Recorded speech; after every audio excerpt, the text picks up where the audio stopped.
Hello students, welcome to education classes. तो आपने इसके पहले के पार्ट सीखे होंगे, वो आपको मेरे चैनल पे मिल जाएगा अगर नहीं है तो। इसका पूरा पार्ट आज हम पढ़े नियोजित विकास की राजनीति, जिसका ये टॉपिक है आगे बुनियाद, और इसमें हम पढ़ेंगे हरित क्रांति मूल्य। जब हम बुनियाद की बात करते हैं, बुनियाद का अर्थ ये हुआ कि पंचवर्षीय योजना के दौरान सबसे अच्छी बात ये हुई कि हमारी बुनियाद पड़ चुकी थी। बुनियाद का अर्थ ये हुआ कि हमारे इस तरीके का हमारा इंफ्रास्ट्रक्चर या फिर संरचनात्मक बदलाव आ चुके थे। संरचनात्मक बदलाव की जब मैं बात करूँ, इसका अर्थ है किस तरीके से बिल्डिंग बनाई गई, रोड्स बनाए गए, बांध बनाए गए, बिजली की अच्छी परियोजनाएं लाई गई। तो ये सब बुनियादी चीज़ों के विकास के लिए कार्य किया गया, जिससे देश की अर्थव्यवस्था में महत्वपूर्ण बदलाव आ रहे थे। देश की अर्थव्यवस्था कहीं ना कहीं प्रगति कर रही थी। तो इस बुनियाद का यहाँ पे एक फ़र्क पड़ता है। जब हम कहते हैं बुनियाद में क्या क्या कार्य किया गया, तो हम देखते हैं भाखड़ा नांगल डैम हो गया, हीराकुंड जैसे विशाल बांध बना जाते हैं इसी टाइम पे। बहुत से सार्वजनिक उद्योग, जिसमें कि हम बात करते हैं इस्पात संयंत्र हो गए, तेल शोधक हो गए, या फिर और स्टील प्लांट्स हो जाते हैं, या फिर आपके लो अयस्क के लिए जो प्लांट्स बनाए जाते हैं, जो चीज़ों को बनाने के लिए विनिर्माण इकाइयाँ हो गई, रक्षा उत्पादन, इन सब की कार्य बढ़ाए, इन सब का कारखाना बनाए जाते हैं। संचार के नए नए ढांचे लाए जाते हैं, संचार के तरीकों को बढ़ाया जाता है। संचार के तरीकों से जैसे आप रेलवे को देख सकते हैं, जैसे संचार ईजी हो गया, अब वस्तुओं को एक जगह से दूसरी जगह ले जाना आसान हो गया था। तो इससे उद्योगों को खासा फ़ायदा दिखाई देता है। इसके बाद बात करते हैं भूमि सुधार की। जब हम भूमि सुधार की बात करते हैं, यहाँ पे हम देखते हैं कि इस पर काफ़ी प्रयास किए गए थे चेंजेस लाने के लिए, क्योंकि अभी तक हम ये देख रहे थे कि भूमि बहुत छोटे छोटे टुकड़ों में डिवाइडेड थी, जिनको उन टुकड़ों को हमें बड़ा करने की ज़रूरत है, क्योंकि छोटी भूमि पर जो है कृषि कर पाना मुश्किल कार्य होता है। इसीलिए सबसे पहला कार्य सरकार ने यही करा है कि छोटे छोटे जो टुकड़े थे उनको एक साथ करने का प्रयास किया, ताकि खेती जो है सुविधाजनक हो सके। इसके साथ ही साथ गवर्नमेंट ने एक काम ये किया कि ज़मींदारी प्रथा को ख़त्म किया। ज़मींदारी प्रथा से होता क्या था कि ये लोग कर वसूलते थे लोगों से, या फिर अपनी ही खुद की प्रथा निकालते थे कि आपको ये कार्य करना है, वो कार्य करना है। तो इन सबको रोक दिया गया। इस जमींदारी प्रथा का मेनली जो है ये जनक का हाजिर शासन, ये अंग्रेज़ों के टाइम पे ही से ही हमें दिखाई दे रहा है, जिसे ख़त्म करने की आवश्यकता थी।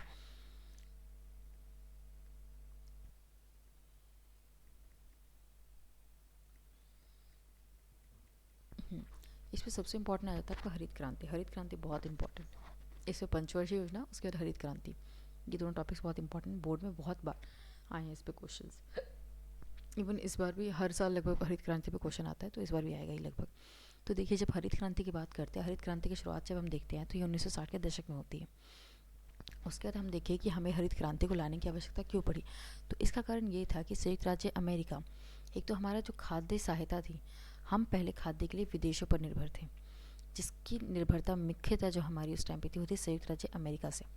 वो हमारी सबसे ज़्यादा हेल्प करता था खाद्य संकट में।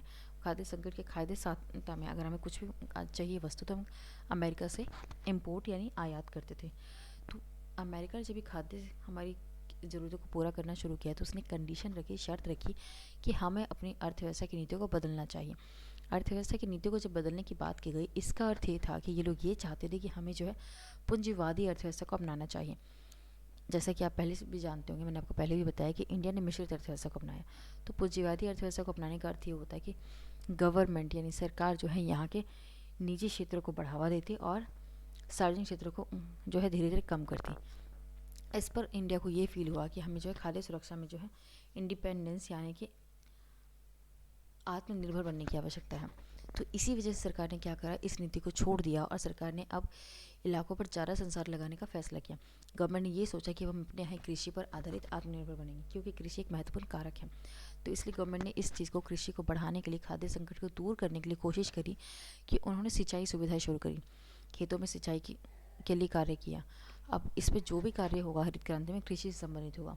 तो कृषि से संबंधित होगा तो आप ये अच्छे से जानते हैं कि उत्पादन को बढ़ाना होगा। इसमें आपका उत्पादन अधिक से अधिक हो, प्रोडक्शन अच्छी होनी चाहिए, आपके बीज उन्नत मिलने चाहिए, उर्वरक अच्छे होने चाहिए, कीटनाशक का इस्तेमाल किया जाना चाहिए।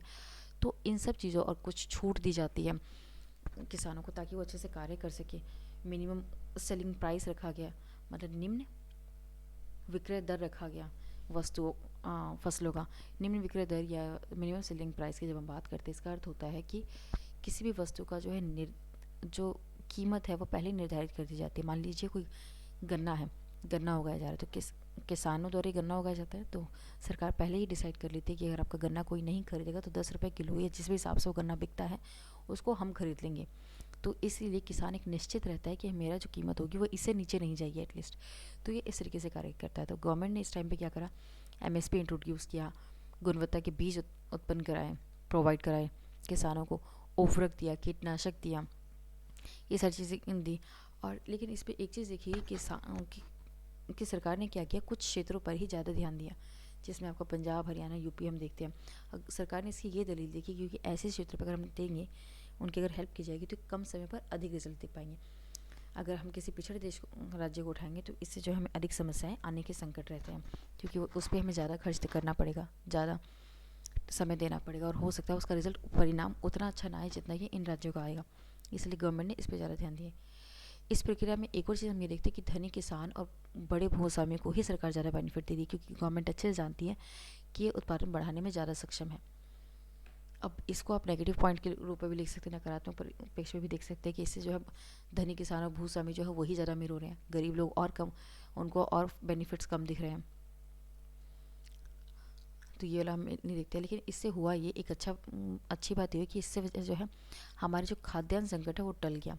हमारी खाद्य की जो उत्पत्ति थी वो बढ़ गई और उसकी उपलब्धता बढ़ जाती है। इसके बाद बात करें कि इसकी वजह से जैसे कि गवर्नमेंट की अपनी नीतियाँ चलाई, सरकारी नीतियाँ चलाई, जिसमें मैंने आपको पहले ही बताया कि पंजाब, हरियाणा, पश्चिमी उत्तर प्रदेश, इन सब पर ज़्यादा ध्यान देगा। इसलिए यहाँ ये वाला जो क्षेत्र है समृद्ध हो गया, क्योंकि यहाँ पे खेती अधिक हुई और यहाँ के लोगों में समृद्धि ज़्यादा बढ़ गई। इस वजह से हरित क्रांति के ये दो प्रभाव मुख्य दिखाई देते हैं। और एक अगर मैं इसका नेगेटिव पॉइंट देना चाहूँ, पहले तो इसका पॉजिटिव पॉइंट मैं देती हूँ कि गवर्नमेंट इसके द्वारा अनुदानित दर पर जो है किसानों को चीज़ें मुहैया कराए, जैसे बीज आ सकता है, उर्वरक आ सकता है, ये सारी चीज़ें आ सकती है। दूसरा, गवर्नमेंट इसमें एक अच्छी बात करी कि उन्होंने जो है ऐसे इस टाइम पे हमारा खाद्यान्न जो संकट था वो टल गया। अब इसके अगर नेगेटिव पॉइंट या नकारात्मक पॉइंट्स की बात करें तो आप इसमें ये लिख सकते हैं कि इससे जो है गरीब अमीर किसानों का जो गैप है वो बढ़ गया, क्योंकि सरकार ने जो अच्छे लोगों पर ही अधिक समर्थन दिया, मतलब जो अमीर हैं उन्हीं पर ज़्यादा समर्थन दिया। दूसरा आप ये दे सकते हैं कि इसके नकारात्मक पॉइंट में कि पंजाब, हरियाणा, पश्चिमी उत्तर प्रदेश के इलाकों में गवर्नमेंट में ज़्यादा ध्यान दिया, जिस वजह से जो हम ये देखते हैं कि वहाँ पर प्रोडक्शन अच्छी होती है और बाकी जो राज्य हैं वो पिछड़े रह जाते हैं, उनमें कोई बड़ा अंतर नहीं दिखाई देता है। तो ये सब आप डाल सकते हैं। उसके बाद बात करते हैं कि 1960 के दशक की जब बात की जा रही है तो क्या क्या बदलाव आते हैं। पहला बदलाव तो आप खाद्यान्न संकट का देख सकते हैं कि खाद्यान्न की अच्छी उत्पत्ति की गई। उसके दूसरा बदलाव आप ये देख सकते हैं कि इसी टाइम पे नेहरू की मृत्यु होती है। नेहरू की मृत्यु का अर्थ ये होगा कि कांग्रेस पर बड़ा संकट आ जाएगा, क्योंकि अभी कांग्रेस का अर्थ था नेहरू और नेहरू का अर्थ था कांग्रेस। इस वजह से कांग्रेस अब उतनी मजबूत पार्टी नहीं रहती नेहरू के बाद जितनी की वो पहले थी। कहीं ना कहीं इसकी पर्सनैलिटी को धक्का लगता है। इसके बाद इंदिरा गांधी जन नेता की उभरती है। मेनली फिर क्या वो political party, Congress political party कब सुधरती है, जब उसमें इंदिरा गांधी शामिल हो जाती है। इसके बाद हम बात करें कि इस टाइम पे इंदिरा गांधी ने ऐसे ऐसे फैसले लिए कि अर्थव्यवस्था का नियंत्रण जो है वो अर्थव्यवस्था को जो नियंत्रण था वो मेनली जो है प्रधानमंत्री ही ले रहा था, मुख्य जो व्यक्ति था वही ले रहा था। उसके बाद एक और चीज़ हम ये देखते हैं कि इस टाइम पे जो है 1967 के बाद की अवधि में निजी क्षेत्र के उद्योगों पर और बाधाएं आयद हुई।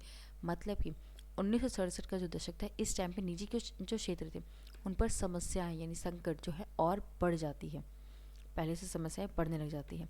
इसके बाद एक और चीज़ क्या की गवर्नमेंट के थ्रू इस टाइम पे कि 14 निजी बैंकों का जो है राष्ट्रीयकरण कर दिया जाता है। कुछ अभी जैसे प्राइवेट बैंक है जैसे HDFC, ICI है, तो उन्हीं सब बैंकों को अगर गवर्नमेंट अपने कंट्रोल में ले लेगी कि आपका कितना इंटरेस्ट रेट रहेगा, क्या रहेगा, कितना आप इंटरेस्ट रेट देंगे लोगों को, ये सब हम नियंत्रित करेंगे, तो कहीं ना कहीं राष्ट्रीयकरण हो जाएगा। लेकिन अभी ये सब जो है राष्ट्रीय बैंक नहीं है। तो इसी तरीके से 1960 के दशक में 14 बैंकों का राष्ट्रीयकरण किया जाता है और 14 सभी बैंक जो है निजी बैंक थे। और इस टाइम पे हम एक और चीज़ जो देखते हैं, ये बहुत बड़ा चीज़ नहीं है लेकिन फिर भी आप पढ़ सकते हैं इस बारे में, कि इस टाइम पे सरकार का विचारधारा जो थी वो समाजवादी नीतियों की तरफ बढ़ी थी। जब हम समाजवादी नीति की बात करते हैं इसका अर्थ ये होता है कि आप इस टाइम पे समाज के कल्याण की बात करने लग जाते हैं ज़्यादा ही, छोटे लोगों की बात करने जाएंगे, अमीर लोगों की बातें कम की जाएगी। तो ये सारी चीज़ थे। इसके बाद हम एक और चीज़ ये देखते हैं कि जो अर्थव्यवस्था जो थी वो गवर्नमेंट इस पक्ष में नहीं थी कि अर्थव्यवस्था एक नियंत्रित वे में चलाई जानी चाहिए। सरकारी नियंत्रण वाली अर्थव्यवस्था के पक्ष में बनी सहमति ज़्यादा दिन तक कायम नहीं रही। और इस टाइम पे हम ये चीज़ और देखेंगे कि अर्थव्यवस्था में बदलाव आने लगते हैं। अब अर्थव्यवस्था की प्रगति जो है थोड़ी धीमी पड़ जाती है। जैसे अगर हम सालाना अर्थव्यवस्था की प्रगति की बात करें तो 3 से 3.5% थी, जो कि उस समय के अनुकूल में बहुत ज़्यादा नहीं थी, क्योंकि ग्रोथ हमेशा होती है किसी भी अर्थव्यवस्था की, लेकिन ग्रोथ का कितना परसेंटेज वो ग्रो कर रहा है उस पर डिपेंड करता है, जो इस टाइम पे काफ़ी कम थी। दूसरा बदलाव हम यहाँ पे देखते हैं कि सार्वजनिक क्षेत्र में जब भ्रष्टाचार और अकुशलता बढ़ जाती है। भ्रष्टाचार का अर्थ तो आप जानती है, अकुशलता का मतलब होता है कि ट्रेंड लोगों की जो संख्या है वो कम हो जाती है, या फिर उनको जिस काम के लिए रखा गया वो उस तरीके से काम नहीं कर पा रहे हैं। ये सब कुछ जो है अर्थव्यवस्था का ही पार्ट है। तो ये सारी चीज़ें हैं, this is all about this chapter. इसमें और कुछ खास है नहीं। इसमें सबसे इम्पॉर्टेंट आपका आता है पंचवर्षीय योजना, कब आई, कैसे आई, किस कारण से आई, ये सब आपको याद करना चाहिए। और उसके बाद आता है हरित क्रांति। पॉजिटिव नेगेटिव दोनों पॉइंट याद रखेंगे। और आप याद रखेंगे कि हरित क्रांति के जनक कौन थे।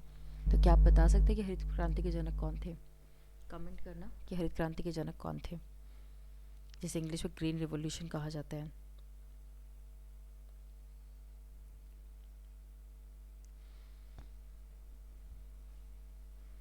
तो अगर मैं बताऊं आपको ग्रीन रिवॉल्यूशन के जनक या हरित क्रांति के जनक,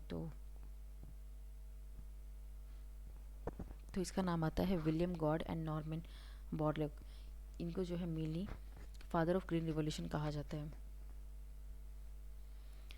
बाकी मेरे एजुकेशन चैनल को सब्सक्राइब करना ना भूलें। Thank you for watching. Like, share and subscribe.